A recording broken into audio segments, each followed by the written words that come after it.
So today what we're going to do is we're going to talk about this thing called multiplying of monomials. So I want you to kind of remember what the distributive property was when we were dealing with integers. That was where if you had an integer sitting in front of a bracket, you kind of made sure that everything was attached to it and multiplied. And what we're going to do is we're going to refine that now with what we're doing. So here is some key ideas that we need to understand. This new concept called the monomial. A monomial is one term, which is literally just a grouping of objects like numbers and letters that are subdivided by their unique variables, which really means the letter that's attached to it. Now, here are some examples of numbers that can be subdivided by groups of 1,000, hundreds, tens, and ones. Now, if we had ones, we would work with this. So let's go through these numbers. So for the thousands, you'd get 2,000 and 8,000. For the hundreds, you would get just 100. In our list here, for tens, you would get the following numbers, 50 and 50.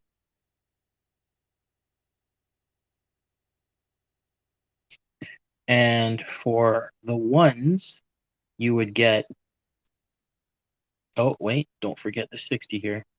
And for the ones, we're going to get the number 5.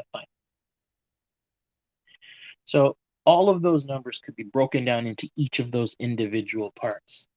So here is an example of a set of terms, and we're going to use the terms to replace the concept of powers of 10 that we used here for our hundreds, tens, and thousands and ones. So let's say that I was looking at the following list of numbers. So this time we're going to have our original list rewritten like this. Well, a 6 is nothing, so we'll just write 6. Okay. So for 100, we'll write 1x squared. For 50, we'll write 5x. For 60, 6x, 5x again. 2,000 will be written as 2x cubed, and then 8,000 would be 8x cubed. If I look at each of these terms that we have here, each of these terms are unique, aren't they? Now, the only way we can group them would be to look at each of the variables that make them unique. So in this case, my x squared, my x cubed terms are, well, 2x cubed and 8x cubed. So those are unique terms that are just x cubed. So if you think about it, we could only add those two things because the only things that are the same are the variables, the letters with their exponents that are the same. So now let's take a look at our x squared terms. Our x squared terms are 1x squared, and that's it. Now let's go and take a look at our x terms. Now our x terms are just 5x, 5x, and 6x. And this last thing, where I just have like a simple number 6, well, that's just this special term called x to the 0. So for the x to the 0 term, which means if you think about it, x to the 0 or anything to the exponent 0 is 1.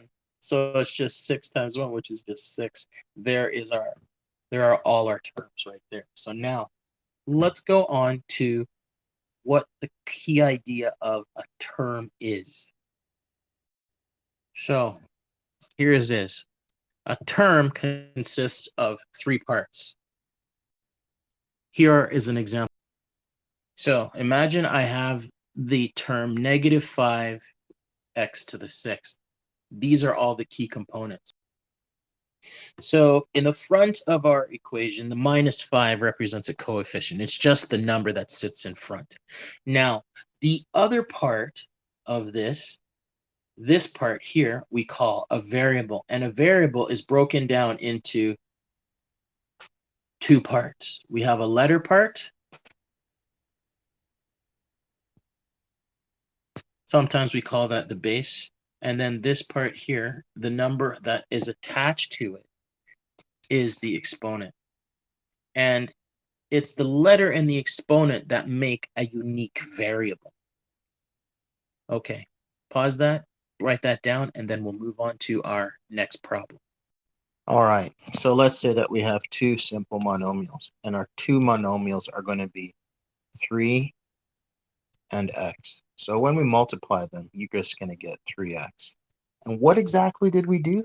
Take a moment and put this into your note to the right of your sheet. Under what happened, all we did was pull them together. So when we multiply stuff together, we just pull the 2 numbers together and we get the unique term 3x. And let's move on to the next one. So now let's say that we have the unique monomial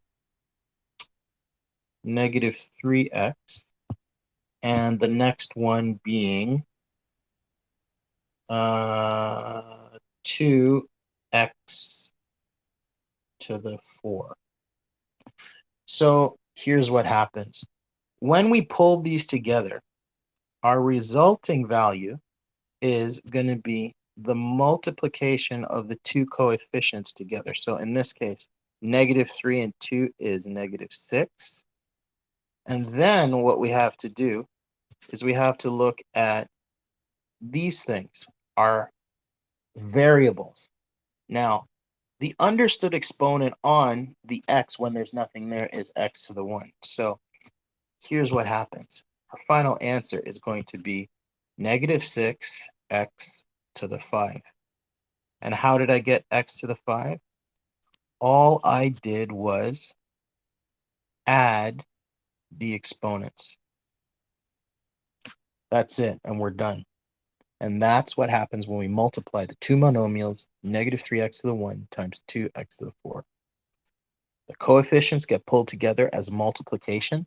So negative 3 times 2 gives us negative 6, and x to the 5 is the result of x to the 1 times x to the 4. So that means we have our x gets brought down, but then we just add the exponent. Moving on. Take a moment and write down what you saw. So 1, we multiplied the numbers in front. 2, we copied our variable down. And then 3, we added the exponents to get the exponent function. And now we move on. And so now for our last example, example 3. So imagine we have something like this. Negative 3 x squared times negative 0.5 x to the 5. Pause the video, try this out, see if you get the answer. And now here's the answer. And so up above, we have negative 3 times negative 0.5. And that gives us 1.5. Now just remember, it's just, so this part here is just negative 3 times negative 0.5. Punch that in your calculator, get some answer. So now, for the second bit of our work, what we're going to do is we're going to multiply. We're going to bring down the x term. Now we're going to multiply the x's together. And by multiplying the x's together, we have to add the exponents. So in this case, we have 2 plus 5, which gives us 7. And now you can move on, or you can look at the sum. Do the homework or do the sum. So now, when multiplying, what you can do is for our monomials, multiply the coefficients, the numbers that are sitting in front of our term, 2. And 2, we just simply add the exponents. And that's all, folks.